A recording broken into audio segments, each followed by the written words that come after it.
Buenas tardes, mi nombre es Angie Paola Serrano Romero, soy estudiante de cuarto semestre de la Universidad de Cartagena del programa Administración en Salud del Centro Tutorial San Juan. A continuación voy a hacer una breve explicación de la GTC 45. La GTC 45 de 2012 es la última versión de la Guía Técnica Colombiana 45, elaborada por el INCONTE y el Consejo Colombiano de Seguridad y publicada el 20 de junio de 2012. Esta guía explica una metodología de identificación de peligro y valoración de los riesgos en seguridad y salud ocupacional. En la Guía Técnica Colombiana GTC 45 se identifican los riesgos y los factores que dan origen a los mismos, como por ejemplo los factores de riesgo físico, que son todos aquellos factores ambientales de naturaleza física que pueden provocar efectos adversos a la salud según la intensidad de exposición y concentración de los mismos. Anteriormente teníamos en vigencia la GTC 45 del 97. Esta debió ser actualizada para fortalecer los sistemas de seguridad y salud, ya que se cometían errores de conceptos y de validación. La actual guía presenta un esquema general para llevar a cabo la identificación de peligro y valoración de riesgos y que puede ser utilizado por cualquier organización sin importar su tamaño y actividad económica. En la primera parte de la GTC 45 encontramos las definiciones de algunas terminologías que son usadas a lo largo de toda esta. Yo escogí algunos de los más relevantes, que son los que voy a proceder a definir a continuación.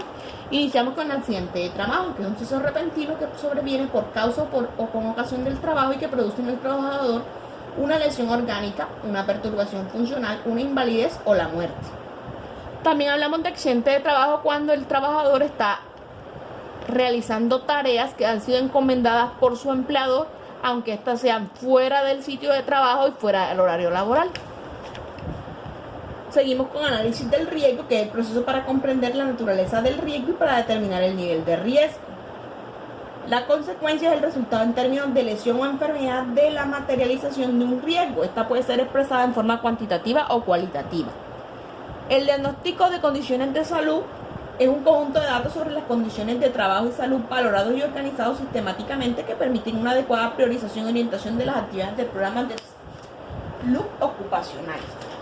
Luego encontramos los elementos de protección personal, que es cualquier equipo o dispositivo destinado para ser utilizado o sujetado por el trabajador para protegerlos de uno o varios riesgos y aumentar su seguridad o salud en el trabajo. Encontramos el término enfermedad, definida como condición física o mental adversa identificable que surge, empeora o ambas a causa de una actividad laboral.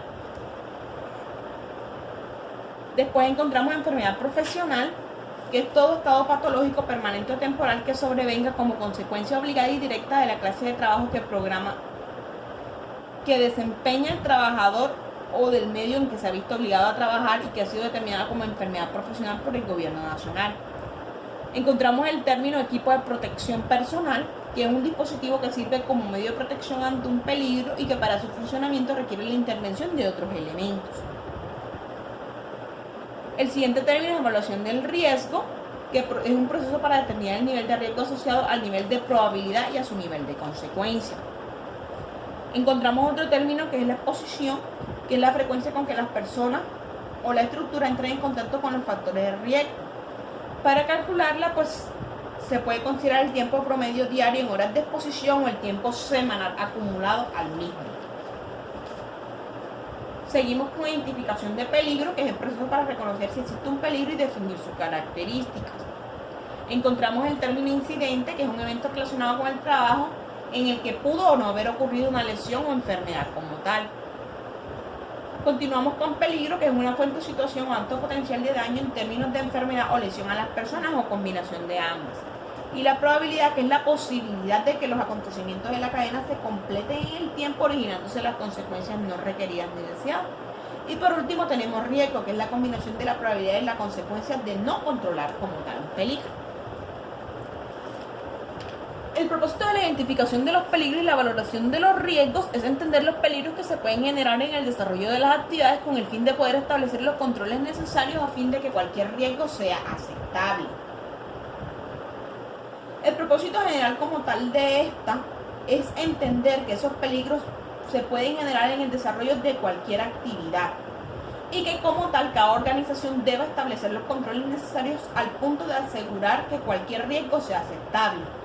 Cuando hablamos de valoración de riesgos, hablamos de la base para la gestión proactiva de la seguridad y salud en el trabajo, liderada por la alta dirección como parte de la gestión integral del riesgo, con la participación y compromiso de todos los niveles de la organización. Independientemente de la complejidad de la valoración de los riesgos, esta debe ser un proceso sistemático que garantice el cumplimiento de su propósito. A continuación, vamos a encontrar las actividades para identificar los peligros y valorar los riesgos. Lo primero que se debe hacer es definir el instrumento y recolectar la información, para posteriormente clasificar los procesos, las actividades y las tareas. Cuando ya tengamos identificadas estas actividades y tareas, procedemos a identificar los peligros y luego los controles existentes. Entonces ya pasamos como tal a valorar el riesgo. Para eso evaluamos el riesgo, definimos los criterios para determinar la aceptabilidad del mismo, definimos si el riesgo es o no aceptable y luego elaboramos un plan de acción para el control de dichos riesgos. Revisamos la conveniencia de dicho plan de acción, mantenemos y actualizamos las veces que sea necesario y documentamos todo esto. Primeramente, para definir el instrumento para recolectar la información, debemos tener claro que todas las organizaciones deben contar con una herramienta que le permita consignar de manera sistemática la información proveniente del proceso de identificación de los peligros y de la valoración de los riesgos. Este al menos debe contener la siguiente información: proceso, zona, lugar, actividades, tareas, si son rutinarias o no, el peligro al que está expuesto debe ser descrito y clasificado, los efectos posibles, los controles existentes a fuente, medio e individuo, la evaluación del riesgo, que lo revisamos en nivel de deficiencia, nivel de exposición, nivel de probabilidad, interpretación del nivel de probabilidad, nivel de consecuencia, nivel de riesgo e intervención e interpretación del nivel de riesgo. Se hace la valoración como tal del riesgo, para lo cual se revisa la aceptabilidad del riesgo, criterios para establecer controles, que para eso se tiene en cuenta el número de expuestas, la por consecuencia, existencia de requisito legal específico asociado, las medidas de intervención que deben ir encaminadas a eliminación, sustitución, controles de ingeniería, controles administrativos, señalización, advertencia y equipos o elementos de protección personal. Dentro de estas tareas encontramos la clasificación de los procesos, actividades y las tareas. ¿Qué buscamos con esto?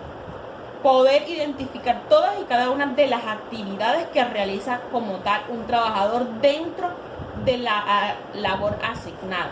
Estas actividades o tareas pueden o no ser rutinarias, puede realizarlas de manera diaria o de manera esporádica, pero se deben tener en cuenta todas.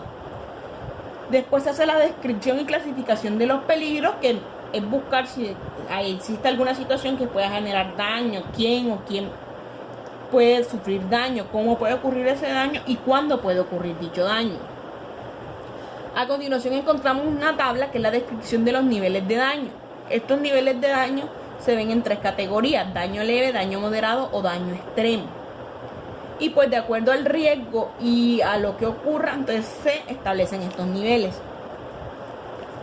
Posteriormente empieza la identificación de los controles existentes.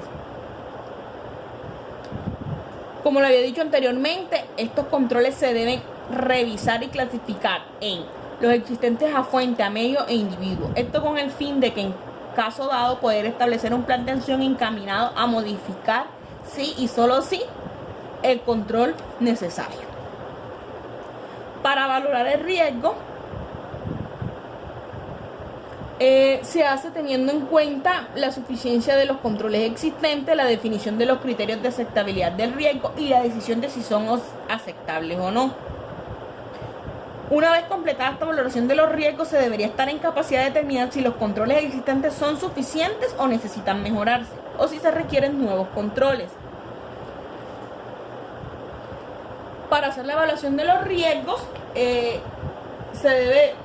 se realiza de acuerdo a la siguiente fórmula: el nivel de riesgo es igual al nivel de probabilidad por el nivel de consecuencia, teniendo en cuenta a su vez que el nivel de probabilidad es igual al nivel de deficiencia por el nivel de exposición.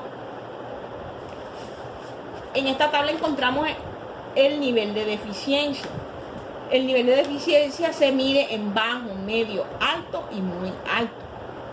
Cada uno de ellos tiene un significado específico y van desde el nivel bajo, en el cual no se le asigna un valor estipulado y hablamos de un significado de que no se ha detectado una consecuencia alguna o es eficaz como tal el control que se ejerce, hasta el nivel muy alto, que es cuando hay peligros que pueden generar incidentes o consecuencias muy significativas. Para la determinación del nivel de exposición hablamos de 4 niveles: esporádica, ocasional, frecuente o continua. Cada una de ellas tiene un valor, el cual se va colocando. Si es esporádica se le coloca 1, ocasional 2, frecuente 3 y continua 4.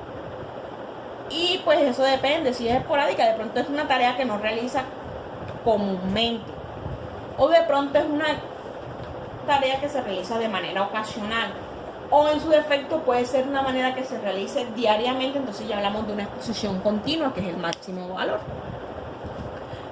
Para determinar el nivel de probabilidad, entonces se ve en la tabla el nivel de deficiencia contra el nivel de exposición. Se coloca pues en la tabla y de acuerdo al valor que haya arrojado, se coloca en el nivel en el que esté pues enmarcado como tal. El significado de los niveles de probabilidad, hablamos de 4 niveles también: bajo, medio, alto y muy alto. Y hay unos valores que van entre 2 a 40. Eso pues ya depende pues el riesgo como tal que se haya encontrado y el peligro. Luego encontramos la tabla de determinación del nivel de consecuencia.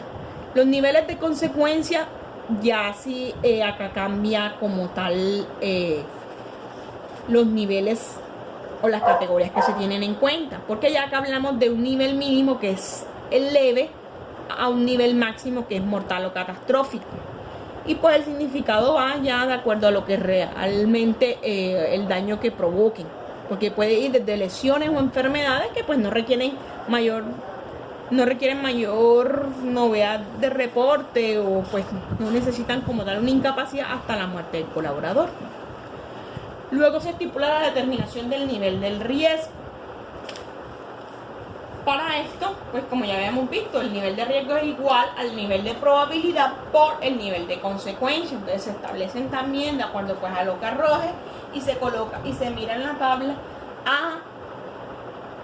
a qué corresponde, y de acuerdo a eso pues entonces se revisa qué tan alto es el nivel de riesgo. Luego encontramos el significado de los niveles de riesgo. En los niveles de riesgo sí encontramos 4 categorías: 1, 2, 3 y 4, donde 1 es el mayor nivel de riesgo y 4 es el menor. Cuando hablamos de 4, entonces entendemos que se pueden mantener las medidas de control existentes y se deberían considerar soluciones o mejoras. Cuando hablamos de nivel 1, es una situación crítica que puede ir incluso hasta plantear la suspensión de la actividad que lo origina. Aquí encontramos un ejemplo de aceptabilidad del riesgo. Ahí están los 4 niveles de riesgo y si esta situación es o no aceptable. Esto hay que tener muy en cuenta que pues para hablar de la aceptación del riesgo, eso depende de la actividad y de cada compañía, porque pueden existir actividades que, a pesar de que su planteamiento y su desarrollo sean muy similares en las compañías, puede que el nivel de aceptabilidad del riesgo no sea el mismo en las mismas. Luego se procede a la elaboración del plan de acción para el control de riesgos. Este plan de acción lo que busca pues es que se contengan todas las estrategias necesarias para el control de dichos riesgos. Eso pues se debe tener muy en cuenta y establecer si se requieren controles nuevos o mejorados, cuáles se deben priorizar, cuáles se pueden eliminar, en fin. Los criterios para establecer los controles son simplemente 3: el número de trabajadores expuestos, la peor consecuencia y la existencia de un requisito legal asociado. Esto aplica para todas las organizaciones. Las medidas de intervención, pues sí, ya esto depende pues cada compañía y también al compromiso que se tenga con el sistema de seguridad y salud en el trabajo, y a mantener también pues controlados la mayor cantidad de riesgos y peligros. Muchas gracias.